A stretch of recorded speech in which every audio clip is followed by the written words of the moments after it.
It's cookbook review day. Today we're reviewing the Low Cholesterol Cookbook for Two by Andy DeSantis and Michelle Anderson. So grab a mug of your favorite beverage and come on back for today's nutrition coffee chat. And while you're at it, click the subscribe button below and the notification bell so that you get every single video. Cookbooks. Why am I such a fan of cookbooks? It's not that I'm anti-technology, but it seems a bit strange, okay? Cookbooks, why would you want a cookbook when you can Google an infinite number of recipes? Well, that's exactly why I'm a fan of cookbooks. It's that fact that you can Google an infinite number of recipes that, in my experience with working with thousands of clients, people get overwhelmed. And so then they do nothing. And so they eat the same foods and they stay stuck in the same rut. And I don't want you to be stuck in a rut. And so I'm a fan of cookbooks. Cookbooks are just kind of like Goldilocks and the Three Bears. They're just right. If you get the right cookbooks, it's a finite number of recipes that can bring you inspiration, that can bring you new things to try so that you aren't stuck in a rut and you don't get bored. But it's not the overwhelm that can happen with the internet. And so I have this series of reviewing cookbooks for you so that you can build your useful cookbook library. And today, the cookbook that I'm reviewing is this one, the Low Cholesterol Cookbook for Two by Andy DeSantis and Michelle Anderson.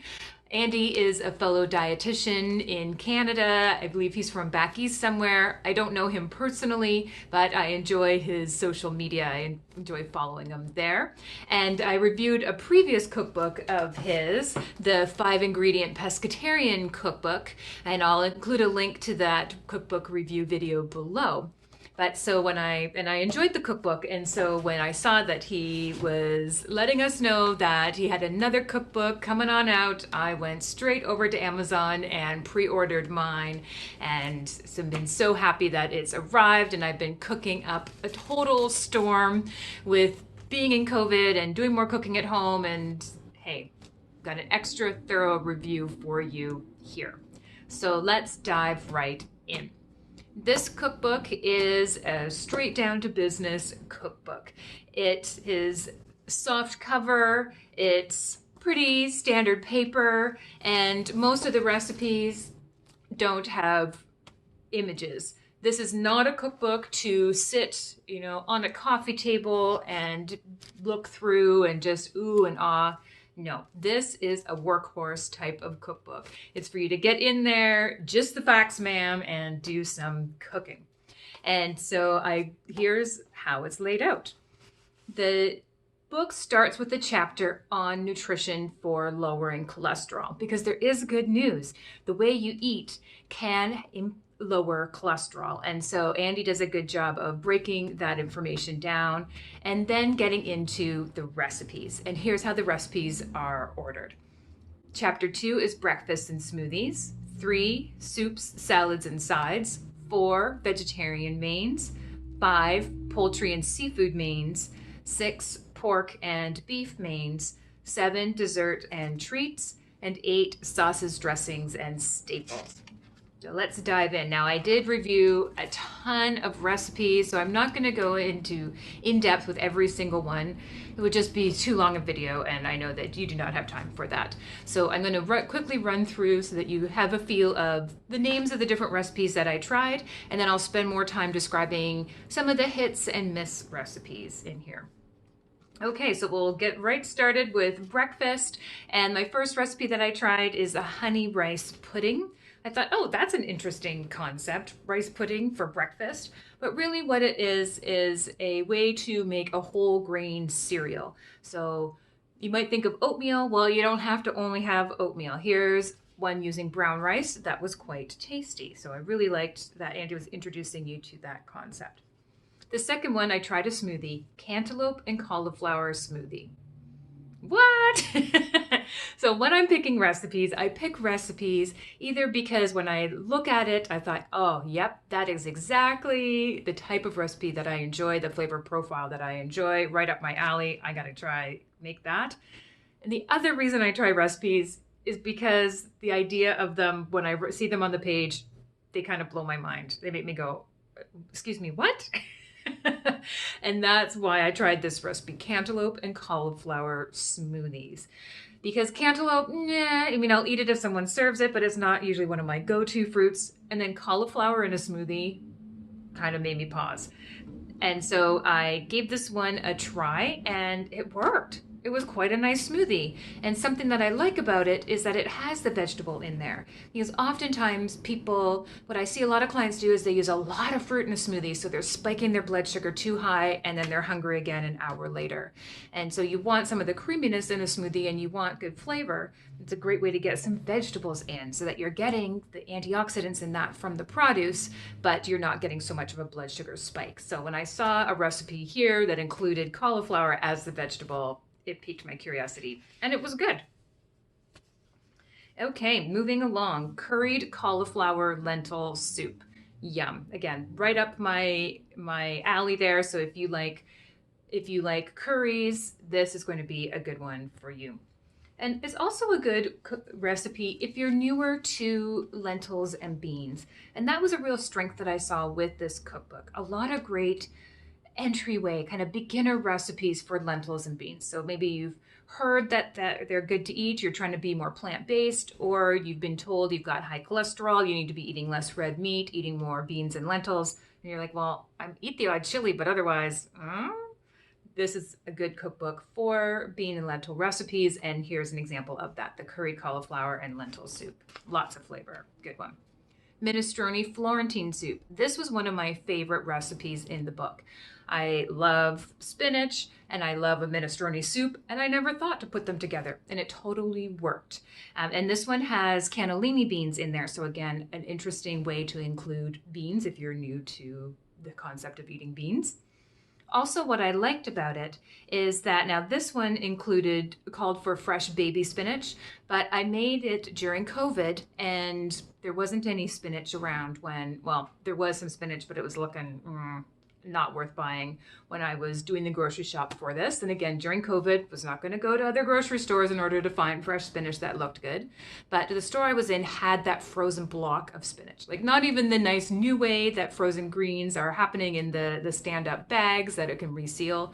No, I used the old-fashioned block brick of frozen spinach, and this recipe still worked. So really practical during COVID time. Okay, moving along.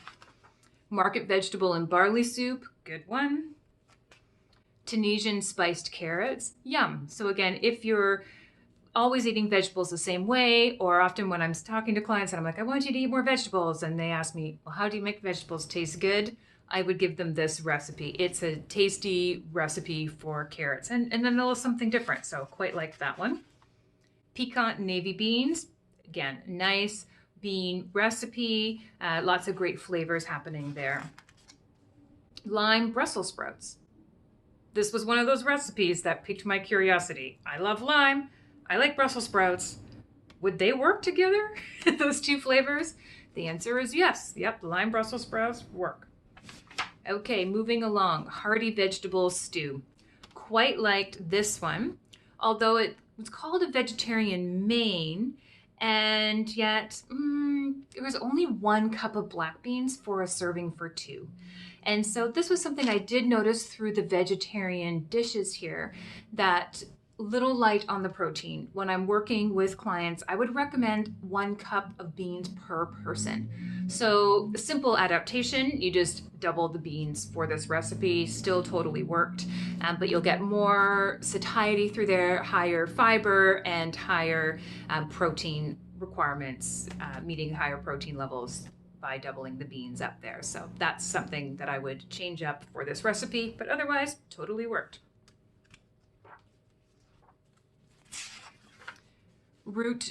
Tofu and root vegetable curry. Again, this was a good recipe, and I could see this as a very approachable recipe if you're new to tofu. During COVID, again, it's been hard to find firm tofu in the grocery stores near me, but they had some silken tofu, the soft tofu, so I substituted that in this recipe, and it still totally worked. And so this was a good recipe if you like curries, more Indian-style curries, and are new to tofu. Very approachable tofu recipe. Cannellini beans stuffed sweet potatoes. Nah, decent recipe, not any standout either direction. Chili sauteed tofu with almonds. Good. Yeah, again, nice approachable recipe with tofu. Smoky bean and lentil chili. This one was okay. If something's called a chili, I want a little bit of heat in there. And this had some chili powder in it, but it didn't have any fresh chilies. So would I make this again? Yes, but I would add a fresh chili into the recipe in order to meet what I expect flavor-wise when I have a chili. But that's a really simple change. Cauliflower, green pea, and wild rice pilaf. Tasty. Yeah, again, if you're new to something like a wild rice, trying cauliflower in different ways. And again, during COVID, I had some frozen peas, so that was a really practical recipe to do. I didn't have any wild rice, and the bulk food sections at the time when I was grocery shopping this were all closed down, and so I just substituted brown rice. Totally worked. And this is really more of a side dish, really not enough protein to be a full meal, but you could easily add some beans to it, add some tofu to it to make it a full dish, or keep it as a side dish as it was designed. Tuna almond cakes. These ones were good, however, I did have a problem with them. They totally stuck to my pan. And so I would say make these ones if you have a Teflon nonstick pan. If you do, solid recipe. If not, I won't be making it again. And yeah, while it's a solid recipe, I would say I'm a bit biased because the salmon cake recipe in my cookbook, it's better. But still, these are worth making if you have that Teflon pan.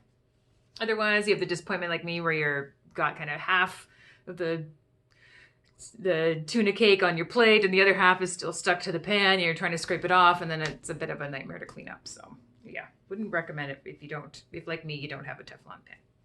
Okay, cabbage roll saute. Nice, simple recipe.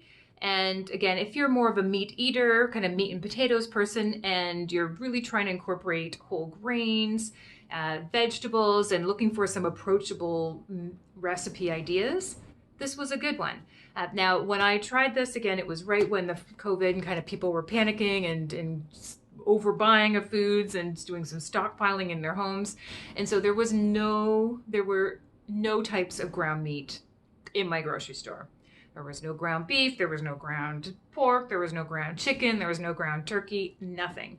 But what I did find was veggie ground round, like the EU's veggie, the tofu, the soy-based product. And so I substituted that in here, and I just added the veggie ground round at the end. You don't add it at the beginning when you brown a ground meat. I added it at the end. Delicious. Yeah, this was really quite reminiscent of the types of dishes that I grew up eating in the suburban Canada in the 80s. And so yeah, it was kind of comforting home food, comfort food that really during COVID I've been craving more of. So this was a nice solid recipe for that, as was the next one, the skillet beef macaroni. Again, if you ate kind of beef-a-roni type of foods growing up, and kind of craving something comforting like that, this was a good one in that type of idea, but healthier, obviously. And again, I used the veggie ground round instead of the meat, so it made it vegetarian. It incorporated a soy-based food, and it was good. Comforting is what I wanted. Moving on to desserts. Luscious mocha mousse. Yes, please. I didn't have the espresso powder, so mine was really technically a luscious chocolate mousse. Totally delicious. And again, it's made with soft or silken tofu.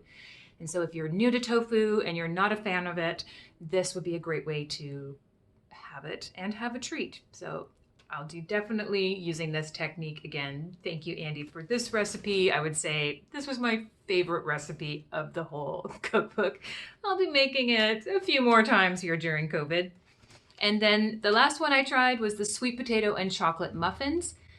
I would add one more word to this recipe in order to describe it, and then it would be a good recipe. I'd call it sweet potato and chocolate chip muffins, because when it's sweet potato and chocolate muffins, it makes me think it's going to be a chocolate muffin, where this is a sweet potato muffin with chocolate chips. And so as long as you have that expectation, tasty, quite delicious, and a recipe that I will make again.